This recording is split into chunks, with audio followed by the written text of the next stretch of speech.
Man barang siapa nazara yang melihat dia fi kitabi akhihi di dalam kitab atau buku saudaranya man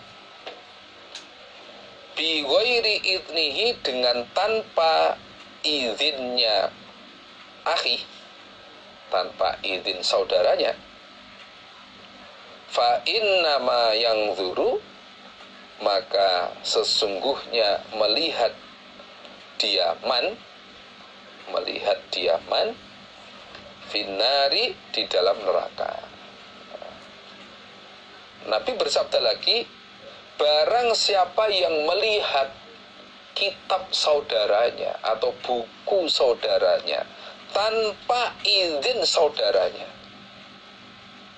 maka orang yang melihat ini sama dengan melihat neraka. Maksudnya bagaimana? Berarti dosa gitu maksudnya. Berarti dosa. Nah, tanpa izin buka kitab saudaranya itu dosa. Nah, kitab yang bagaimana? Kitab yang seandainya dibuka oleh orang lain, pemiliknya itu nggak ridho. Nah, itu maksudnya. Jadi yang dimaksud kitab di sini adalah kitab atau buku yang umpama dilihat oleh orang lain, dia nggak ridho kalau tanpa izin. Nah, ini nggak boleh. Nah, itu sama dengan dosa. Kalau kita melihat tanpa izin, berarti hukumnya dosa. Tapi kalau dilihat oleh saudaranya tanpa izin, dia nggak apa-apa, ya nggak masalah. Contohnya punya Quran, bacaan, kemudian kita kita bertamu ke tempat dia, Qurannya ya di meja situ, kemudian sambil nunggu dia masih di jeding, kita buka Qurannya, kita baca, ya nggak masalah. Ini kitab yang seandainya dibuka oleh orang lain tanpa izin, dia nggak ridho, nggak senang. Nah, itu yang dosa itu begitu itu. Entah itu buku catatan harian, entah buku yang lain, ya. Ini soalnya kadang-kadang di bukunya itu ada tulisan-tulisan yang tidak boleh orang lain membaca tulisan itu.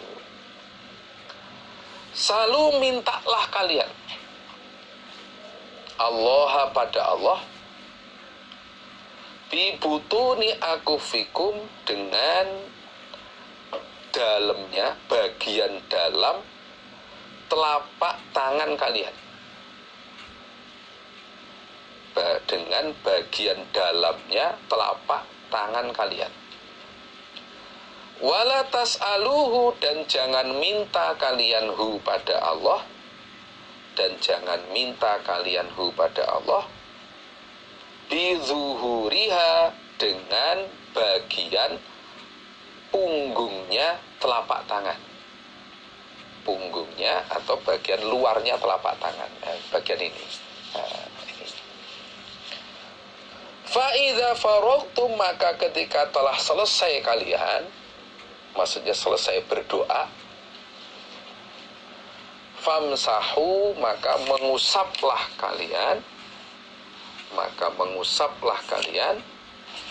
biha, dengan dalamnya, bagian dalamnya telapak tangan, wujuhakum, pada beberapa wajah kalian. Nabi juga memberi petunjuk, bersabda, kalian mintalah kepada Allah dengan memakai telapak tangan bagian dalam, begini boleh silahkan. Nah, begini boleh silahkan, begini. Yang di atas itu bagian ini, yang putih-putih ini, yang putih. Nah, begini doanya. Jangan memakai bagian punggungnya telapak tangan, jangan begini. Nah, jangan begini, tapi begini. Nah, itu begini boleh, atau begini silahkan. Nah, nanti ketika kamu selesai minta kepada Allah, selesai berdoa, maka usapkanlah bagian dalamnya telapak tangan ini ke wajah kalian. Nah, itu caranya berdoa. Jadi ketika berdoa itu minta seperti orang minta pada orang tuanya, Pak, minta uang Pak, nggak bagian kan pakai bagian dalam. Kalau pakai Allah pakai dua tangan begini boleh, begini boleh, jangan pakai punggung telapak tangan. Ketika sudah selesai ngusap wajah, amin atau alhamdulillah. Nah, sudah selesai. Itu wajah, jangan hanya ujung hidung aja. Kadang-kadang begini ya, pas wajah itu ya wajah. Hadatsana cerita padaku Imam Bukhari sapa Musaddadun. Hadatsana Abdul Warith an Abdul Aziz an Anas qala, berkata Anas, karena ada opo aktsaru du'ain Nabi, lebih banyaknya doanya Nabi Sallallahu Alaihi Wasallam, artinya paling banyaknya atau mayoritas doanya Nabi iku Allahumma ya Allah Rabbana atina fid dunya hasanah wa fil akhirati hasanah wa qina azabannar. Allahumma ya Allah Rabbana, wahai Tuhanku, wahai Tuhan kami, atina, semoga memberi engkau na pada kami, semoga memberi engkau na pada kami, fid dunya, di dalam dunia, memberi hasanatan pada kebaikan, wa fil akhirati, dan di dalam akhirat, hasanatan pada kebaikan, wakina, dan menjagalah engkau na pada kami, atau semoga menjaga engkau na pada kami, adzabannar, pada siksa neraka. Jadi doa yang paling banyak, yang paling sering dibaca Nabi adalah Allahumma Rabbana atina fid dunya hasanah wa fil akhirati hasanah wa qina azabannar. Ya Allah, berikan aku kebaikan di dunia ya Allah, dan juga kebaikan di akhirat. Nah, kebaikan di dunia itu apa? Kebaikan di dunia itu adalah kebaikan yang sesuai dengan Quran hadis. Diberi hidayah, bisa netopi kewajiban ibadah kepada Allah, sholatnya bisa tertib, ngajinya tertib, atau ibadah yang lain juga tertib. Di samping itu urusan ma'isyah juga tidak ketinggalan. Nah itu namanya hasanah di dunia. Jadi agamanya, kita bisa melaksanakan agama, ibadah kepada Allah, kemudian urusan rezeki, urusan ma'isyah tidak ketinggalan, cukup. Nah, untuk sanggup ibadah cukup. Nah, itu namanya hasanah di dunia, termasuk tidak terpengaruh dengan kemaksiatan, itu tidak terpengaruh dengan dunia sehingga meninggalkan ibadah. Walaupun menurut kacamata dunia itu baik, tapi kalau menurut Quran hadis kok jelek, itu bukan hasanah. Bukan hasanah. Hasanah yang dimaksud di sini adalah hasanah sesuai dengan Quran hadis. Ibadahnya lancar, tertib, kemudian bisa ma'isyahnya juga bisa cukup untuk sanggup ibadah, tidak terpengaruh dengan keduniaan, tidak terpengaruh dengan kemaksiatan dan sebagainya. Adapun hasanah di akhirat ya surga. Surga, hasanah di akhirat adalah surga.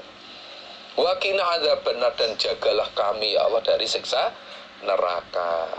Nah, itulah doa yang paling sering dibaca oleh Nabi. Nah, ini namanya doa ringkes, tapi sudah orang Jawa bilang murakabi. Nah, murakabi itu sudah mencakup segalanya. Sudah mencakup segalanya. Umpama kita itu yang paling sering kita baca doa ini, ya sudah, contohnya sudah ada, Nabi yang diperbanyak ya ini. Nah, boleh silahkan.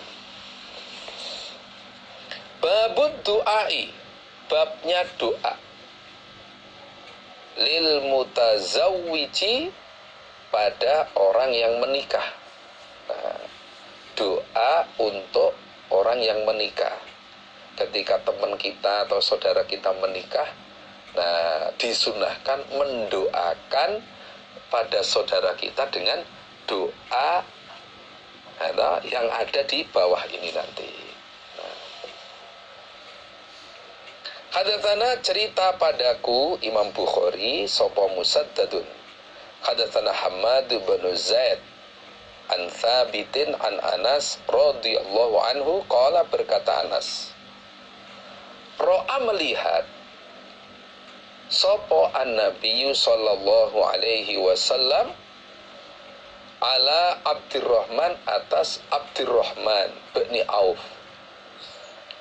melihat athara sufratin, pada bekas kuning-kuning minyak wangi. Nah, kuning-kuning minyak wangi.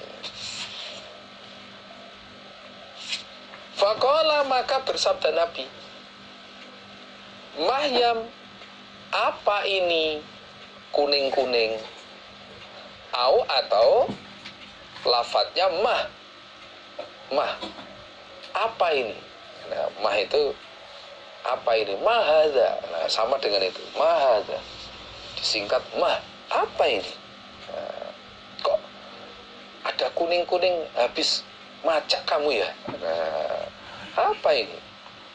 Qala, berkata siapa Abdurrahman bin Auf, tazawwajatu, telah menikah aku, imro'atan, pada seorang perempuan, telah menikahi aku. Tazawwajatu, telah menikahi aku, imro'atan, pada seorang perempuan, ala wazni nawatin, atas seberat biji kurma, min dzabin, dari emas, maksudnya mas kawinnya. Nah, dijawab oleh Abdurrahman bin Auf, Nabi, ini saya baru saja menikahi seorang perempuan, Nabi baru menikahi seorang perempuan. Nah, mas kawinnya itu emas seberat biji kurma. Nah, ini masih ada bekasnya minyak wangi, Nabi ini habis namanya temanten baru itu kan ya tampil beda lah, ada parfumnya. Nah, nanti kalau udah temanten lama bau balsem bau balsem atau bau minyak putih. Nah, tapi kalau temanten baru itu, wah, itu tampilnya ya wangi-wangi gitu. Nah, faqala, maka bersabda Nabi, barakallahu lak, barokah, semoga memberi barokah, sopo Allahu Allah, laka, padamu. Oleh Nabi didoakan barokah, barakallahu lak. Nah, inilah doa mendoakan orang yang baru saja jadi manten, muga-muga Allah paring barokah. Itu barakallahu lak, di Arabkan ya boleh, atau pakai bahasa Jawa boleh, Indonesia boleh, muga-muga Allah paring barokah, semoga Allah paring barokah padamu, boleh, silahkan. Atau langsung Arabnya barakallahu lak, nah, boleh, silahkan.